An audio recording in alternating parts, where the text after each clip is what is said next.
Hello, आप सभी का स्वागत है फिर से एक नए वीडियो में। तो आज का वीडियो बहुत ही महत्वपूर्ण होने वाला है। जो भी बच्चे बिहार आईटीआई का एंट्रेंस एग्जाम देने वाले हैं तो उनके लिए जो भी वीडियो हम प्रोवाइड करा रहे हैं ज़रूर से ज़रूर आप लोग देखते चलिएगा। मॉडल प्रैक्टिस सेट 2 रहने वाला है ये। अगर 1 नहीं देखें तो उसको चैनल पे विजिट करके देख लीजिए। नवीन जी के जीएस आईटीआई चैनल पे अपलोड कर दिया गया है। और आईटीआई से रिलेटेड कोई भी अपडेट आएगा तो आपको सबसे पहले हमारे द्वारा पता चल जाएगा, चैनल पे अपलोड कर दिया जाएगा। तो बिहार आईटीआई एंट्रेंस एग्जाम 2025 का जनरल नॉलेज का इसमें 50 ऑब्जेक्टिव क्वेश्चन देखने वाले हैं। लेकिन ये जो है एंटीबायोटिक का काम करेगा। अब एंटीबायोटिक जैसे ऑलराउंडर होता है, सब कुछ में काम करता है, ठीक है। सर्दी खांसी बुखार दर्द सब कुछ में काम करता है। उसी तरीके का जो है ये पर्सन रहने वाला है। तो आप किसी भी एंट्रेंस एग्जाम की तैयारी कर रहे हैं या कंपटीशन की तैयारी कर रहे हैं तो आपके लिए ये वीडियो बहुत ही महत्वपूर्ण होने वाला है। अब चलिए देखिए फटाफट क्वेश्चन और आंसर और याद रखिएगा। तो आप सभी देख सकते हैं यहाँ पर जो सामान्य ज्ञान का प्रश्न लेकर के आ चुके हैं। क्षेत्रफल के अनुसार निम्नलिखित राज्यों का सही अवरोही क्रम क्या है। तो यहाँ पर क्षेत्रफल के अनुसार देखिए बताना है। तो यहाँ पर देख लीजिए, आंध्र प्रदेश ऑप्शन में है, बिहार ऑप्शन में, मध्य प्रदेश ऑप्शन में, उत्तर प्रदेश ऑप्शन में। अब इसका जो है अवरोही क्रम बताना है। तो यहाँ पर दिया गया है तो ऑप्शन पहले इसके बारे में पता होगा तब तो आप लोग बताइएगा। आंध्र प्रदेश का देखा जाए कितना वर्ग किमी क्षेत्रफल है तो इसका जो है 1,60,205 है, ठीक है। और उसके बाद बिहार का देखा जाए तो बिहार का आप सभी का 94,163 वर्ग किमी है, ठीक है। उसके बाद मध्य प्रदेश का देखिएगा तो मध्य प्रदेश का 3,08,252 वर्ग किमी है, ठीक है। उसके बाद उत्तर प्रदेश का देखिएगा तो उत्तर प्रदेश का आपको 2,40,928 वर्ग किमी है, ठीक है, 928। तो अब इस हिसाब से आपको देखना होगा। तो इस हिसाब से देखा जाए तो यहाँ पर नीचे आते हैं तो इसका राइट आंसर जो हो जाएगा डी ऑप्शन राइट आंसर हो जाएगा 3,4,1,2। ओके, उसके बाद चलिए नेक्स्ट देख लेते हैं। पृथ्वी की ऊपरी परत पर खनिज जल गैस तथा ह्यूमस के जो है मिश्रण को कहते हैं। तो इस मिश्रण को जो है क्या कहते हैं तो इसका राइट आंसर हो जाएगा मिट्टी कहते हैं, ठीक है। अब देखिए पृथ्वी के ऊपर परत खनिज जल गैस तथा जो है ह्यूमस के मिश्रण को मिट्टी कहते हैं। मिट्टी में कई जो है खनिज तत्व पाए जाते हैं, साथ ही चट्टान के टुकड़े भी मिट्टी का जो है निर्माण होता है। पृथ्वी के ऊपरी सतह पर जो है मोटे माध्यम और जो है बारीकी कार्बनिक तथा अकार्बनिक मिश्रित कणों को भी ही जो है मिट्टी कहा जाता है। और ऊपरी सतह पर से मिट्टी को हटाने पर प्रायः चट्टान पाई जाती है। तो इसलिए जो है आप लोग ध्यान रखिएगा, इसका मिट्टी राइट आंसर हो जाएगा। उसका विश्व का सबसे पुराना रेलवे स्टेशन है। तो अब देखिए यहाँ पर पूछा गया सबसे विश्व का सबसे पुराना रेलवे स्टेशन, इसका राइट आंसर क्या हो जाएगा तो लिवरपूल राइट आंसर हो जाएगा ए ऑप्शन, ठीक है। ये जो है विश्व का सबसे पुराना रेलवे स्टेशन है। इसका निर्माण जो है लगभग लगभग जो 1830 में जो है किया गया था, ठीक है। और मैनचेस्टर में ये स्थित है। विश्व में रेल का जो है प्रथम परिचालन जो है 1825 में प्रारंभ हुआ था, ठीक है। 1825 भी याद रखिएगा। उसके बाद चलिए नेक्स्ट, यहाँ पर पूछा गया है स्वतंत्र भारत की सबसे पहली बहुउद्देशीय परियोजना। ये भी क्वेश्चन काफ़ी बार रिपीटेड क्वेश्चन है। तो दामोदर परियोजना राइट आंसर हो जाएगा। उसके बाद चलिए फटाफट क्वेश्चन और आंसर करते हैं, ठीक है। निम्नलिखित में से देश का सबसे बड़ा कानून कौन सा है। तो सबसे बड़ा कानून कौन सा है यहाँ पर ये पूछा गया है। तो बी ऑप्शन राइट आंसर हो जाएगा भारतीय संविधान। ओके, उसके बाद चलिए नेक्स्ट, लोकसभा के लिए कितना जो है कोरम है। तो इसका राइट आंसर क्या हो जाएगा तो 6 का राइट आंसर बी ऑप्शन हो जाएगा, कुल सदस्यों का 10वां भाग। ओके, उसके बाद चलिए नेक्स्ट, भारत के राष्ट्रपति को पद से कौन हटा सकता है।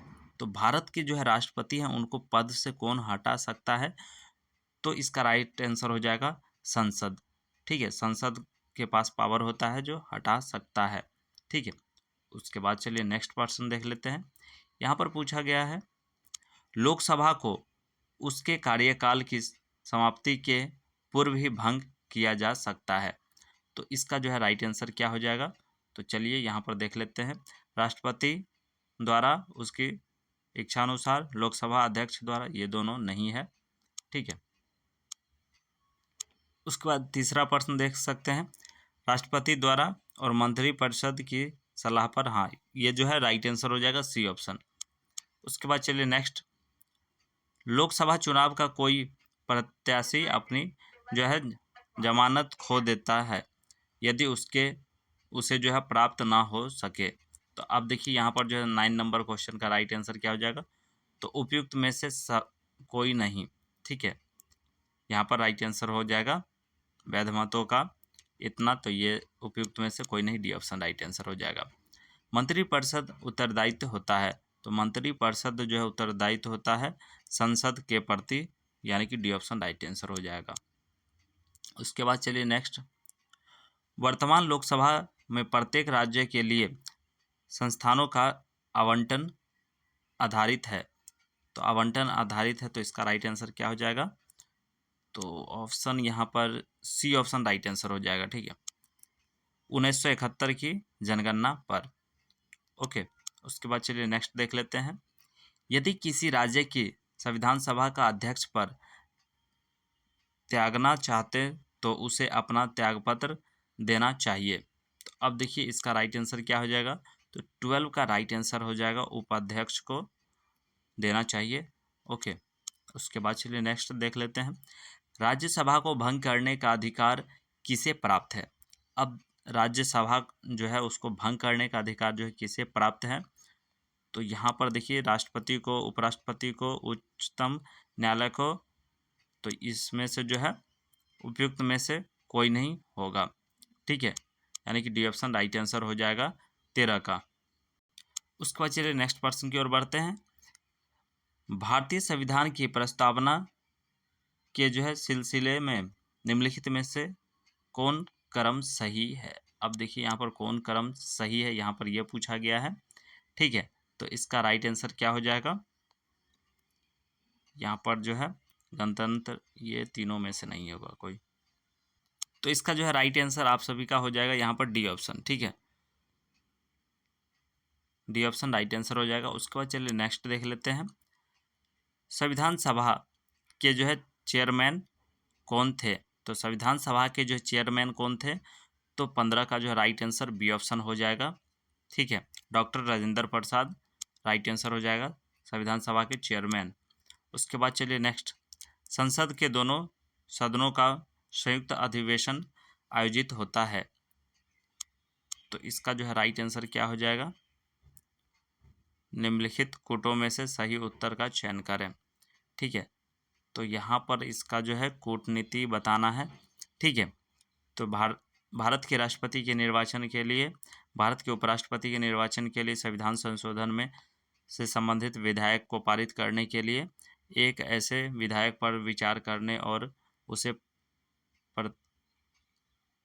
पारित करने के लिए जिस पर दोनों सदनों में मतभेद हो। तो इसका जो है राइट आंसर आप सभी का हो जाएगा डी ऑप्शन, केवल 4 होगा। ठीक है, केवल 4 राइट आंसर हो जाएगा। उसके बाद चलिए नेक्स्ट देख लेते हैं, तो यहाँ पर देख सकते हैं इसका, किसी राज्य में विधान परिषद की संरचना अथवा उसके विघटन किया जा सकता है। तो इसका राइट आंसर क्या हो जाएगा? तो 17 का जो है राइट आंसर सी ऑप्शन हो जाएगा, संसद द्वारा राज्य की जो है अनुशासन पर। ठीक है, राज्यपाल के अनुशासन पे। उसके बाद चलिए नेक्स्ट देख लेते हैं, निम्नलिखित राज्यों में से कहाँ विधान परिषद है? तो निम्नलिखित में से कहाँ पर जो है विधान परिषद है? तो 18 का जो है राइट आंसर आप सभी का क्या हो जाएगा? तो केवल 4, यानी कि बिहार में। ठीक है, डी ऑप्शन राइट आंसर हो जाएगा। उसके बाद चलिए नेक्स्ट, भारतीय संविधान के निम्नलिखित अनुच्छेद में कौन सा राज्य की जो है विधानसभाओं के निर्वाचन का प्रावधान प्रस्तुत करता है? तो इसका राइट आंसर क्या हो जाएगा? तो 19 का राइट आंसर हो जाएगा ए ऑप्शन, अनुच्छेद 170। ठीक है, अनुच्छेद 170 राइट आंसर होगा। उसके बाद चलिए नेक्स्ट प्रश्न देख लेते हैं। निम्नलिखित किस देश ने द्वितीय विश्व युद्ध में जो है पर्ल हार्बर पर जो है आक्रमण किया? तो इसका राइट आंसर क्या हो जाएगा? बी ऑप्शन, जापान पे किया था। उसके बाद चलिए नेक्स्ट, पंचवर्षीय योजना के मसौदे को अंतिम रूप से कौन से स्वीकृति प्रदान करता है? तो कौन सी स्वीकृति प्रदान करता है? तो इसका राइट आंसर हो जाएगा राष्ट्रीय विकास परिषद, यानी कि सी ऑप्शन राइट आंसर हो जाएगा। उसके बाद चलिए देख लेते हैं नेक्स्ट, कोंकण रेलवे कॉरपोरेशन का जो है मुख्यालय कहाँ स्थित है? तो इसका राइट आंसर हो जाएगा बी ऑप्शन, मुंबई में जो है यह स्थित है। उसके बाद चलिए नेक्स्ट, अलंग नामक प्रसिद्ध शिप जो है स्क्रैपिंग यार्ड कहाँ पर है? तो इसका राइट आंसर हो जाएगा सी ऑप्शन, गुजरात में है। ओके। उसके बाद नेक्स्ट, भारत को एक अल्प विकसित देश कहा जाता है, उसकी, तो इसका राइट आंसर क्या हो जाएगा? तो 24 का जो है राइट आंसर यहाँ पर डी ऑप्शन हो जाएगा, 2, 3 एवं 4। 2, 3 एवं 4 यानी कि तीव्र गति से जनसंख्या में वृद्धि के कारण, कृषि पर आधारित निर्भरता के कारण, औद्योगिक उन्नति का जो है मन गति के कारण। ठीक है, तो 2, 3, 4 जो है राइट आंसर हो जाएगा, यानी कि डी ऑप्शन। उसके बाद चलिए, मुंडू की रानी रूपमती का संबंध किससे था? तो इसका राइट आंसर आप सभी का हो जाएगा बी से। ठीक है, बाज बहादुर से। उसके बाद चलिए नेक्स्ट प्रश्न देख लेते हैं, स्वनिर्मित त्रिकोण का जो है तात्पर्य है?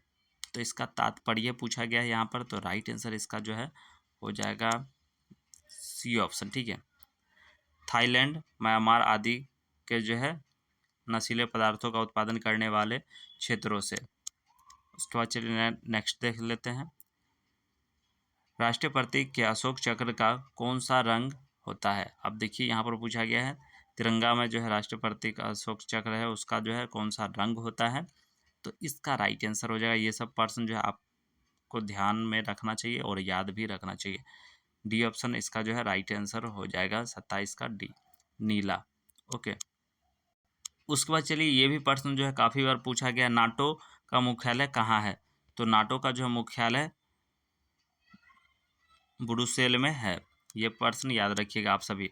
उसके बाद चलिए नेक्स्ट, निम्नलिखित राजवंशों में किसका उल्लेख संगम साहित्य में नहीं हुआ? ठीक है, साहित्य में नहीं हुआ, तो इसका राइट आंसर क्या हो जाएगा? तो ये ऑप्शन राइट आंसर हो जाएगा, कदम्ब। ओके। उसके बाद चलिए नेक्स्ट, विश्व का विशालतम जीवित प्राणी है? तो विश्व का जो है विशालतम जीवित प्राणी है नील हेल, नीली हेल, यानी कि सी ऑप्शन राइट आंसर हो जाएगा। ओके। उसके बाद चलिए नेक्स्ट प्रश्न की ओर बढ़ते हैं, पाटलिपुत्रा में स्थित चंद्रगुप्त का महल मुख्यतः बना था? तो इसका राइट आंसर क्या हो जाएगा? तो 31 का राइट आंसर सी ऑप्शन हो जाएगा। ठीक है, लकड़ी का बना था। ओके। उसके बाद चलिए नेक्स्ट देख लेते हैं, हेवनसांग की जो है भारत में यात्रा के समय सूती कपड़ों के उत्पादन के लिए सबसे प्रसिद्ध नगर था? तो कौन सा सबसे प्रसिद्ध नगर था? तो वाराणसी था, ये ऑप्शन राइट आंसर हो जाएगा। भारतीय राष्ट्रीय गान पहली बार गाया गया था, कब गाया गया था? तो इसका राइट आंसर हो जाएगा आप सभी का बी ऑप्शन, 1911 ईस्वी में गाया गया था। भारत का राष्ट्रीय गान पहली बार कब गाया गया था? तो 1911 में गाया गया था, याद रखिएगा आप सभी। ओके। उसके बाद चलिए नेक्स्ट प्रश्न देख लेते हैं, यहाँ पर अशोक ने बौद्ध धर्म के प्रचार के लिए विदेशों में किसे भेजा था? तो बौद्ध धर्म का जो है प्रचार के लिए विदेशों में किसे भेजा था? तो संघमित्रा को जो है भेजा था, बी ऑप्शन राइट आंसर हो जाएगा। उसके बाद चलिए नेक्स्ट देख लेते हैं, हुमायूं द्वारा लड़े गए 4 प्रमुख युद्धों का तिथि अनुसार सही क्रम संकेत करें, युद्ध स्थलों के नाम नीचे अंकित है। तो अब देखिए यहाँ पर जो है दिया गया है, तो इसको सही बताना है, तो इसका राइट आंसर क्या हो जाएगा? तो इसका जो है राइट आंसर आप सभी का हो जाएगा 35 का जो है डी ऑप्शन। ठीक है, देवरा, चौसा, कन्नौज और सरहिंद। ओके, उसके बाद चलिए नेक्स्ट।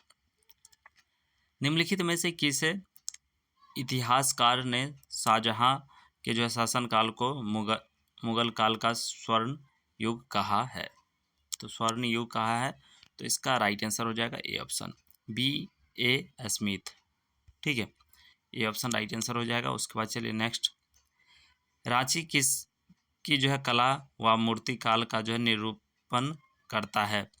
तो इसका राइट आंसर हो जाएगा आप सभी का बी ऑप्शन, बौद्ध का। ओके, उसके बाद चलिए नेक्स्ट। पृथ्वी के चारों ओर छाए हुए गैसों के गोले को कहते हैं? तो पृथ्वी के जो है चारों ओर छाए हुए गैसों के गोलों को क्या कहते हैं? तो इसका राइट आंसर आप सभी का हो जाएगा सी ऑप्शन, वायुमंडल कहते हैं। क्लियर। उसके बाद चलिए नेक्स्ट प्रश्न देख लेते हैं। यहाँ पर पूछा गया है, लॉर्ड वेलेस्ली की सहायता संधि को जो है स्वीकार करने वाला पहला मराठा सरदार था? तो इसका राइट आंसर क्या हो जाएगा?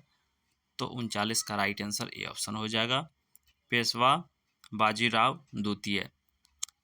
उसके बाद चलिए नेक्स्ट देख लेते हैं।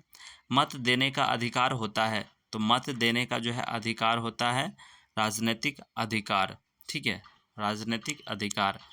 उसके बाद चलिए नेक्स्ट। निम्नलिखित में से कौन आत्मीय सभा के जो है संस्थापक थे? तो आत्मीय सभा के संस्थापक थे राजा राम मोहन राय। ठीक है, राजा राम मोहन राय आत्मीय सभा के संस्थापक थे। उसके बाद देखिए यहाँ पर ब्रह्म समाज की स्थापना कब हुई है? तो ये भी क्वेश्चन काफ़ी बार रिपीटेड है, तो इसका राइट आंसर हो जाएगा आप सभी का 1828 में। ठीक है, ब्रह्म समाज की स्थापना कब हुआ है? 1828 में। याद रखिएगा, ब्रह्म समाज 1828। क्लियर। उसके बाद चलिए नेक्स्ट देख लेते हैं। सिखवाद का जो है प्रवर्तन कब हुआ? तो इसका राइट आंसर क्या हो जाएगा? तो 43 का राइट आंसर बी ऑप्शन हो जाएगा, 1500 ईस्वी में। उसके बाद चलिए, पटना को प्रांतीय राजधानी बनाया था? तो इसका राइट आंसर क्या हो जाएगा? तो 44 का राइट आंसर हो जाएगा ए ऑप्शन, शेर शाह ने बनाया था। ठीक है, ए ऑप्शन राइट आंसर हो जाएगा। उसके बाद चलिए नेक्स्ट प्रश्न की ओर बढ़ते हैं। समोच्च रेखाओं का दूसरा नाम है? ठीक है, समोच्च रेखाओं का दूसरा नाम है, तो इसका राइट आंसर हो जाएगा सी ऑप्शन। ठीक है, आइसोहिप्स नाम है, सी ऑप्शन राइट आंसर हो जाएगा। सौरमंडल का सबसे अधिक गर्म ग्रह है? तो इस तरीके के प्रश्न निश्चित रूप से आपको सौरमंडल से रिलेटेड एक प्रश्न या दो प्रश्न बनेंगे ही बनेंगे, आप लोग याद रखिएगा। तो 46 का राइट आंसर हो जाएगा आप सभी का बी ऑप्शन, शुक्र। ठीक है, अब कभी पूछेगा लाल ग्रह किसे कहा जाता है? तो मंगल ग्रह को लाल ग्रह कहा जाता है, इसलिए ध्यान रखिएगा आप सभी। ठीक है, काफी बार आया हुआ प्रश्न है। विश्व की सर्वाधिक लंबी पर्वत श्रृंखला है? तो सबसे अधिक लंबी पर्वत श्रृंखला कौन सी श्रृंखला है? तो इसका राइट आंसर हो जाएगा एंडीज। ठीक है, एंडीज जो है राइट आंसर हो जाएगा 47 का बी ऑप्शन। उसके बाद चलिए नेक्स्ट। विश्व का बृहत्तम डेल्टा जो है निर्मित होता है? तो इसका राइट आंसर क्या हो जाएगा? तो गंगा एवं ब्रह्मपुत्र द्वारा जो है निर्मित होता है, ऑप्शन राइट आंसर हो जाएगा। उसके बाद चलिए नेक्स्ट प्रश्न देख लेते हैं। यहाँ पर जो है मंत्रिमंडल संयुक्त रूपेण उत्तरदायित्व है? तो इसका राइट आंसर क्या हो जाएगा? तो 49 का राइट आंसर आप सभी का हो जाएगा बी ऑप्शन। ठीक है, लोकसभा के प्रति। ओके, उसके बाद चलिए, बिहार में डच फैक्ट्री का स्थापना कब हुआ? बिहार में जो है डच फैक्ट्री का स्थापना कब हुआ था? तो इसका राइट आंसर हो जाएगा 1632 ईस्वी में हुआ था। ठीक है, डच यानी कि 1632 ईस्वी में हुआ था, याद रखिएगा आप सभी। तो आज करा दिए आप लोग को मॉडल प्रैक्टिस सेट 2 का। ठीक है, और 1 नहीं देखें तो ये वीडियो जाकर के आप लोग जरूर से देख लीजिएगा। साइंस का भी है और जीके का भी जो है क्वेश्चन अपलोड कर दिया गया है 1 का, और जो है प्रीवियस ईयर क्वेश्चन भी जो है आपको 2024 का अपलोड है और 2023 का भी जो है अपलोड रिसेंट में कर दिया गया है, तो उसको भी जाकर के आप लोग ज़रूर से ज़रूर देख लीजिएगा। ठीक है, जिससे कि काफ़ी मदद मिलेगा आप सभी को उस वीडियो को देखने के बाद। तो चलिए फिर मिलेंगे नेक्स्ट वीडियो में, तब तक के लिए हंसते रहिए, मुस्कुराते रहिए, अपना ख्याल रखिएगा, अपने परिवार का ख्याल रखिएगा। धन्यवाद।